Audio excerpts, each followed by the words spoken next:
Bismillahirrahmanirrahim. Assalamualaikum warahmatullahi wabarakatuh. Terima kasih masih bersama MMC Mechanical Course. Pada video kita kali ini kita akan membahas tentang kelebihan dan kekurangan penggunaan ban tubeless pada sepeda motor kita. Oke, kita langsung saja bahas.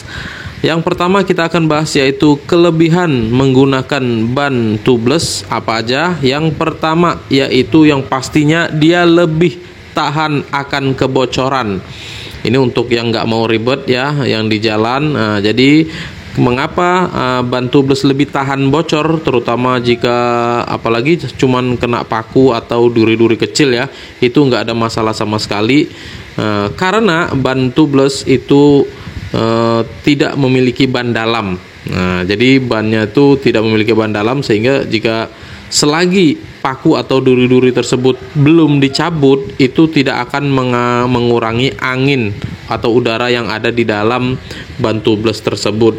Kecuali jika dicabut ya, pakunya dicabut, baru dia bisa keluar anginnya. Namun selagi masih nempel, itu masih bisa dibawa untuk melanjutkan perjalanan sampai ketemu tempel ban tubeless ya. Kalau enggak ya masih bisa dihajar terus. Oke ya, itu yang pertama, lebih tahan atas kebocoran. Yang kedua, kelebihan dari ban tubeless yaitu memiliki daya cengkraman ke aspal yang lebih kuat ya. Mengapa dia lebih kuat cengkramannya atau gigitannya ke aspal? Itu karena materialnya udah dirancang khusus ya. Biasanya itu lebih lembut dan lebih elastis, jadi lebih gigit ke aspal ya. Selain itu juga bannya lebih tebal juga ya, lebih tebal, jadi istilahnya lebih empuk gitu gimana ya, lebih gigit ke aspal, jadi lebih nyaman digunakan ya. Next, selanjutnya, kelebihan selanjutnya untuk ban tubeless yaitu jika terjadi kebocoran ya, itu lebih mudah dan lebih cepat untuk menempelnya ya. Jadi jika dibandingkan dengan menempel ban dalam ya, kalau nempel ban dalam itu ban luarnya harus dicongkel dulu ya kan, harus menggunakan api, nunggu beberapa menit ya, nempelnya baru selesai ya. Tapi kalau untuk ban tubeless itu cukup di tubeless saja, namanya aja tubeless ya, dicolok di tubeless gitu ya.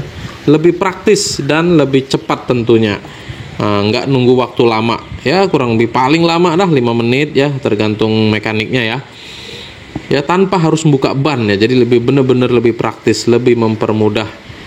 Oke, next, selanjutnya selanjutnya yaitu kelebihan ban tubeless yaitu dia lebih stabil digunakan pada kecepatan tinggi ya, terutama di jalan yang mulus, aspal yang bagus itu bisa stabil ya, karena dia konturnya lebih lembut tadi, dan biasanya bannya tuh lebih lebar ya, jadi lebih bagus untuk kecepatan tinggi dan akselerasi juga lebih bagus ya. Oke, demikian yang bisa kita sampaikan untuk kelebihan ban tubeless. Next, selanjutnya kita bahas nih langsung untuk kekurangannya. Apa aja sih kekurangan dari ban tubeless?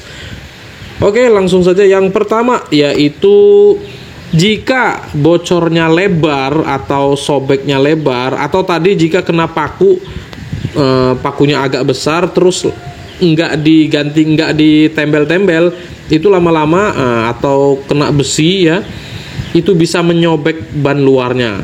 Dan apa akibatnya? Kalau ban luar tubeless itu sudah sobek dan sobekannya itu lebar, maka otomatis tidak bisa digunakan lagi ya, karena anginnya nggak bisa, anginnya nggak tertahan lagi ya, pasti keluar. Dan mau ditembel tubeless pun kalau sobeknya udah lebar, itu udah nggak bisa lagi. Terus gimana solusinya? Ya paling kalau dia masih bagus ban tubelessnya, kalau masih sayang, itu bisa menggunakan ban dalam juga. Akhirnya harus menggunakan ban dalam juga ya.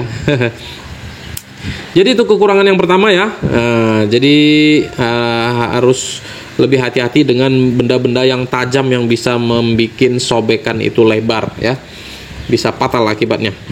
Oke, next, selanjutnya kekurangan yang selanjutnya dari ban tubeless yaitu peleknya harus khusus spesial tubeless. Jadi nggak bisa pakai pelek sembarangan ya, jadi peleknya khusus ya. Biasanya tuh agak lebih lebar gimana peleknya ya, Tapi kalau maksa pakai pelek-pelek biasa, bahkan ada juga tuh yang pakai pelek jari-jari ya, itu menggunakan ban tubeless tapi menggunakan pelek jari-jari. Kalau tanpa ban dalam itu pasti perlu modifikasi tambahan ya. Dalamnya ada ditembel, dalamnya dikasih lem ya, macam-macam ya. Tapi harus khusus, sebenarnya harus khusus pelek untuk tubeless itu biasanya ada tulisannya ya, for tubeless only.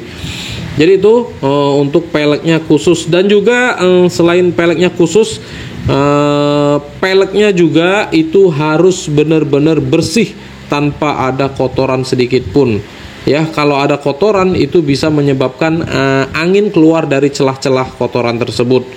Bahkan kalau lagi peleknya bengkang itu tidak bisa digunakan ya.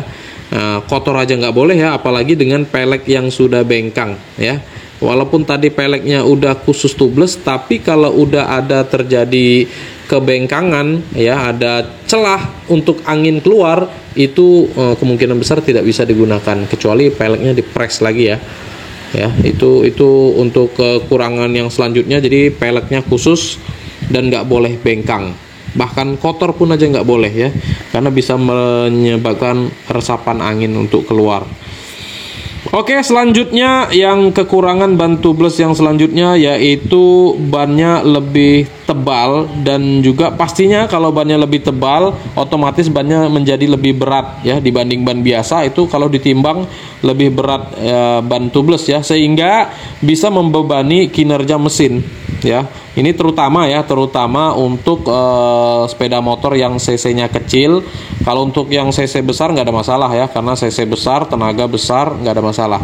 Ini untuk yang cc kecil, jika menggunakan ban tubeless itu perlu dipertimbangkan lagi untuk membebani kinerja mesin ya. Jadi sehingga berat, efeknya juga ke BBM juga ya, bahan bakarnya bisa lebih, pengeluarannya lebih dari biasanya ya, karena kerjanya lebih berat. Itu ya yang kekurangan selanjutnya ya, bannya lebih berat sehingga mengurangi kinerja mesin. Selanjutnya lagi kekurangan ban tubeless yaitu tidak cocok untuk di jalan yang berkerikil dan berbatuan ya.